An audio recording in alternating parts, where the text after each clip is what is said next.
বর্তমানে বাংলাদেশের মার্কেটে যতগুলো হায়ার সিসি ব্র্যান্ডের বাইক লঞ্চ হয়েছে এগুলোর মধ্যে সবচেয়ে জনপ্রিয় ব্র্যান্ডের কথা যদি বলি তাহলে আমার মনে হয় সেটা হচ্ছে সিএফ মোটো।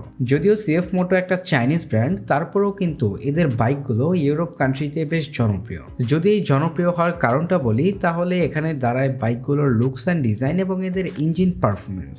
যাই হোক, আজকের ভিডিওতে আমরা কথা বলবো সিএফ মোটো 300 SR এই বাইকটা নিয়ে। আসলে এই বাইকটাকে সব দিক থেকে ভালো বলা যাচ্ছে না, কারণ বাইকটার বেশ কয়েকটা খারাপ দিক আছে, এমনকি বাইকটার ভালো দিকও আছে, যেগুলো নিয়ে কথা বলবো আজকের এই ভিডিওতে। আশা করছি আজকের এই পুরো ভিডিওটা দেখলে আপনারা অবশ্যই ক্লিয়ার হয়ে যাবেন যে এই বাইকটা কাদের জন্য বেস্ট হতে পারে। তো বন্ধুরা চলুন ভিডিওটা শুরু করি। আর আপনি যদি আমাদের চ্যানেলে নতুন হয়ে থাকেন তাহলে চ্যানেলটাকে অবশ্যই সাবস্ক্রাইব করবেন। তো বন্ধুরা চলুন ভিডিওটা শুরু করা যাক। শুরুতেই তাহলে আমি বাইকটার বেশ কয়েকটা খারাপ দিক নিয়ে কথা বলি। বাইকটার প্রথমেই যে দিকটা খারাপ মনে হবে আপনার কাছে সেটা হচ্ছে বাইকটার স্পেয়ার পার্টস।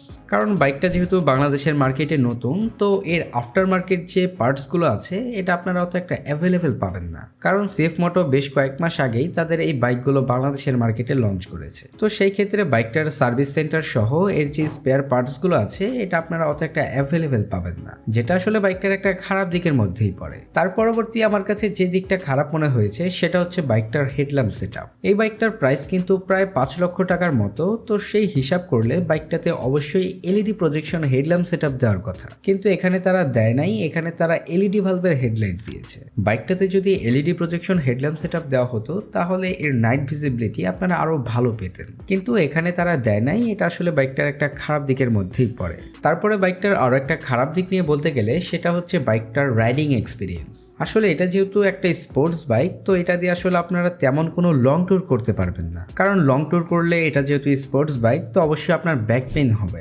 যাই হোক, তারপরে বাইকটার আরো একটা খারাপ দিক নিয়ে যদি কথা বলি সেটা হচ্ছে বাইকটার মাইলেজ। এই বাইকটা থেকে আসলে আপনারা অত একটা ভালো মাইলেজ পাবেন না, কারণ বাইকটার ইঞ্জিন পারফরমেন্স যেহেতু অনেক বেশি, এমনকি এটা বেশ পাওয়ারফুল বাইক, তো এটা ভালোই ফুয়েল কনজাম্পশন করে, যার কারণে মাইলেজ অত একটা ভালো পাবেন না। তারপরে যদি বাইকটার আরো একটা খারাপ দিক নিয়ে কথা বলি সেটা হচ্ছে বাইকটার কিছু ফিচার্স। আসলে এই বাইকটাতে আপনারা সাইড স্ট্যান্ড কাট অফ সেন্সরটা পাবেন না, এমনকি ট্র্যাকশন কন্ট্রোল সিস্টেমটাও পাবেন না, যেগুলো আসলে একটা হায়ার সিসি বাইকের জন্য অবশ্যই প্রয়োজনীয়। যদিও বাইকটাতে আপনারা স্লিপার ক্লাচ পাবেন, কিন্তু এই যে দুইটা সেন্সরের কথা বললাম এগুলো আপনারা পাবেন না। তো মোটামুটি এই ছিল বাইকটার খারাপ দিকগুলো। এখন কথা বলি বাইকটার ভালো দিক নিয়ে। বাইকটার ভালো দিকের মধ্যে প্রথমেই যেটা আসে সেটা হচ্ছে বাইকটার লুকস অ্যান্ড ডিজাইন এবং এর বিল কোয়ালিটি। আসলে বাইকটার লুকস অ্যান্ড ডিজাইন খুবই ভালো। বাইকটাকে মাস্কিউলার বডির সাথে অ্যারোডাইনামিক শেপে ফুললি স্পোর্টি ডিজাইন করা হয়েছে, যার কারণে বাইকটাকে দেখতে তো ভালো লাগেই, এমনকি এর বিল কোয়ালিটিও যথেষ্ট ভালো। ওই আর কি, সবকিছু মিলিয়ে বাইকটার লুকস অ্যান্ড ডিজাইন এবং এর বিল কোয়ালিটি মোটামুটি ভালোই। তারপরে যদি বাইকটার ফ্রন্ট সেকশন নিয়ে কথা বলি, বাইকটাতে আপনারা অবশ্যই ইউএসডি বা আপসাইড ডাউন সাসপেনশন পাবেন, সাথে পাবেন 17 ইঞ্চি অ্যালোরিমের সাথে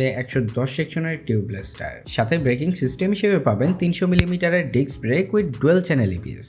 তারপরে বাইকটার রেয়ার সেকশন নিয়ে কথা বলতে গেলে রেয়ার সেকশনে অবশ্যই মনোশক সাসপেনশন পাবেন, সাথে পাবেন 17 ইঞ্চি অ্যালোরিমের সাথে 140 সেকশনের টিউবলেস টায়ার, সাথে ব্রেকিং সিস্টেম হিসেবে পাবেন 220 মিলিমিটারের ডিস্ক ব্রেক, সাথে তো এবিএস পাবেনই। ওভারঅল যদি বাইকটার ব্রেকিং সিস্টেম নিয়ে কথা বলি, আসলে বাইকটার ভালো কয়েকটা দিকের মধ্যে ব্রেকিং সিস্টেমটা অবশ্যই থাকবে, কারণ যেহেতু বাইকটাতে ডুয়েল চ্যানেল এবিএস রয়েছে তো এর ব্রেকিং সিস্টেম আপনারা যথেষ্ট ভালো পাবেন। বাইকটাতে ডুয়েল চ্যানেল এবিএস ব্যবহার করার কারণে রাইডার বেশ কনফিডেন্টলি বাইকটাকে রাইড করতে পারবে। তো ওভারঅল সব দিক থেকে মিলিয়ে বাইকটার ব্রেকিং সিস্টেমকে ভালোই বলা যায়। এছাড়া এই বাইকটাতে পাবেন 3 পার্ট হ্যান্ডেলবারের সাথে ফুললি ডিজিটাল স্পিডোমিটার, যেটা দেখতে আসলেই অনেক ভালো লাগে, কারণ এটা বেশ বড় সড়ো, এমনকি ফুল স্ক্রিন হওয়ার কারণে এটাকে দেখতে খুবই ইমার্সিভ লাগে। এছাড়া এই স্পিডোমিটারটাতে বর্তমানের সকল ধরনের আপডেট ফিচার পাবেন, ব্লুটুথ কানেক্টিভিটি সহ বলতে পারেন সবকিছুই পাবেন। এছাড়া এই বাইকটাতে বেশ কয়েকটা এক্সট্রা ফিচার অ্যাড করা হয়েছে, সেটা হচ্ছে বাইকটার আরপিএম চাইলে আপনারা লক করতে পারবেন।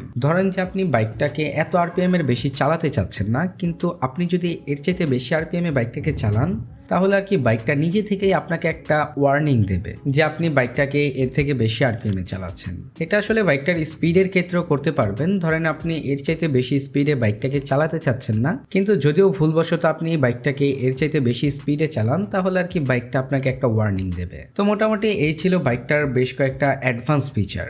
যাই হোক, তারপরে আমরা বাইকটার ইঞ্জিন সেকশন নিয়ে কথা বলি। বাইকটাতে ইঞ্জিন হিসেবে পাবেন 292.4 CC 4 stroke 4 valve single cylinder DOHC CC FI liquid cooling engine. বাইকটার কুলিং সিস্টেম হিসেবে আপনারা লিকুইড কুলিং সিস্টেম পাবেন, যেটা বেশ ভালো ব্যাপার। এছাড়া এই বাইকটা ম্যাক্সিমাম পাওয়ার প্রডিউস করতে পারে 28.6 bhp at 9500 rpm এবং ম্যাক্সিমাম টর্ক উৎপন্ন করতে পারে 25.3 নিউট্রাল মিটার at 6500 rpm, যার কারণে মোটামুটি বলা যায় যে বাইকটা থেকে আপনারা টপ স্পিড পাবেন প্রায় 150 কিলোমিটারের মতো, এমনকি 150 কিলোমিটারের বেশিও পেতে পারেন। কিন্তু যদি বাইকটার মাইলেজ নিয়ে কথা বলি, আসলে বাইকটা থেকে আপনারা কমই মাইলেজ পাবেন, কারণ যেহেতু বাইকটা বেশ পাওয়ারফুল, এমনকি এর ফুয়েল কনজাম্পশনও যথেষ্ট বেশি, যার কারণে মাইলেজ আপনারা একটু কমই পাবেন।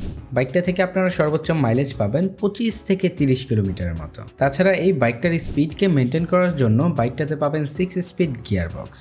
যাই হোক, তারপরে বাইকটার পরবর্তী সেকশন নিয়ে কথা বলি। বাইকটাতে পাবেন স্প্লিট সিট, যেটা রাইডার এবং পিলিয়নের জন্য খুবই আরামদায়ক বলা যায়। এছাড়া বাইকটার সিট হাইট হচ্ছে 780 মিলিমিটার, যার কারণে মোটামুটি সকল হাইটের লোকই এই বাইকটাকে ইজিলি রাইড করতে পারবেন। এছাড়া বাইকটার ফুয়েল ট্যাঙ্ক ক্যাপাসিটি হচ্ছে 12 লিটার এবং বাইকটার কার্ব ওয়েট হচ্ছে 155 কেজির মতো।